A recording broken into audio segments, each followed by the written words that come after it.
Kamusta Kamusta kayo? Okay lang Mhm. naman. Buti, no? Medyo okay lang yung sa project natin. So, ano nang gagawin natin doon sa project natin? Yung tungkol sa kalikasan. Yun nga yung sinasabi ni Miss Lara na pag-uusapan daw natin. Kamusta kaya si Miss Lara? Kaya nga eh. Oh, si Miss Lara. Oh, hello guys. Hello po. Hello po.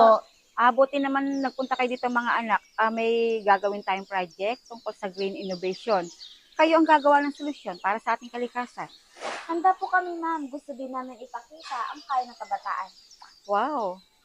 Pwede tayong gumawa ng eco-friendly ideas gamit yung recycled materials. Oh, nice idea. Pwede din tayo mag-video para ipakita sa iba kung paano tayo nagsimula. Sasabihan ko rin si Lily para samahan tayo. Paano? Handa na ba kayo sa ating gagawin? Opo. Sige, tara na. Tara na po.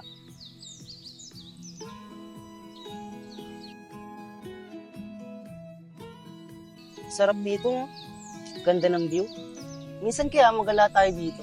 Sama natin iba nating kaibigan. For sure, matutuwa sila kasi ang ganda ng view dito. At saka, ang lakas pa ng hangin. Tingnan mo, may ibon. Kaya nga, parang maganda dito mag-plant. Alam ko na. Dito na natin ipapakita yung nature care part ng project. What if gumawa tayo ng mini floating plant pot? Gamit yung recycled bottle. Safe and helpful sa filtration yun. Uy, sakto. May napanood ako sa YouTube. Tingnan mo, panoodin natin. Dito siya, oh. Ganito lang siya kadali. Una, cut, linis, and lagay ng lupa. Tapos maghanap tayo dito ng pwede natin pagtaniman. For sure, madami dito ma-engage ng mga bata. Maganda yan.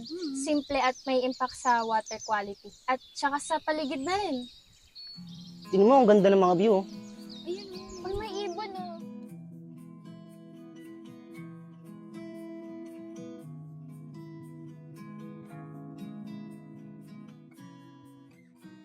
Napagod ba kayo? Meron na silang eco bag. So, alam niyo guys, ang mall ngayon, dumarami na rin ng eco-friendly practices. Maganda itong usama sa video natin, di ba? Tama. Ipapakita natin may mga lugar na nag-i-encourage ng pag-reuse at pag-recycle. Pwede tayong gumawa ng DIY reusable bag ideas para gayahin ng ibang kabataan. Tama. Buti na lang napag-galaga natin dito sa San Pablo City. Parang gusto ko pa nga mag-stay dito kasi nga daw, may gawin pa tayong project. Tara na nga, pumunta pa tayo sa ibang lugar para may video para makapagpayasa rin tayo. Tara.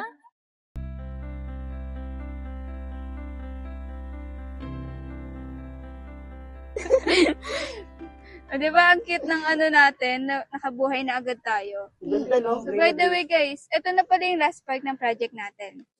Gagawin natin dito, tatanim natin ito dun sa lake, then sa school. Pwede yun. Para mas maging green na rin yung pinopromote natin. And to inspire others na rin. Katulad nito, lahat ng tanim lumalaki pag inaalagaan. Tapos yung magiging innovation natin, pwedeng uulitin ng ibang kabataan. Tama yan, tama. Tara na ba? So, Para paano? maumpisa na natin yung ginagawa natin project. Sige, tara.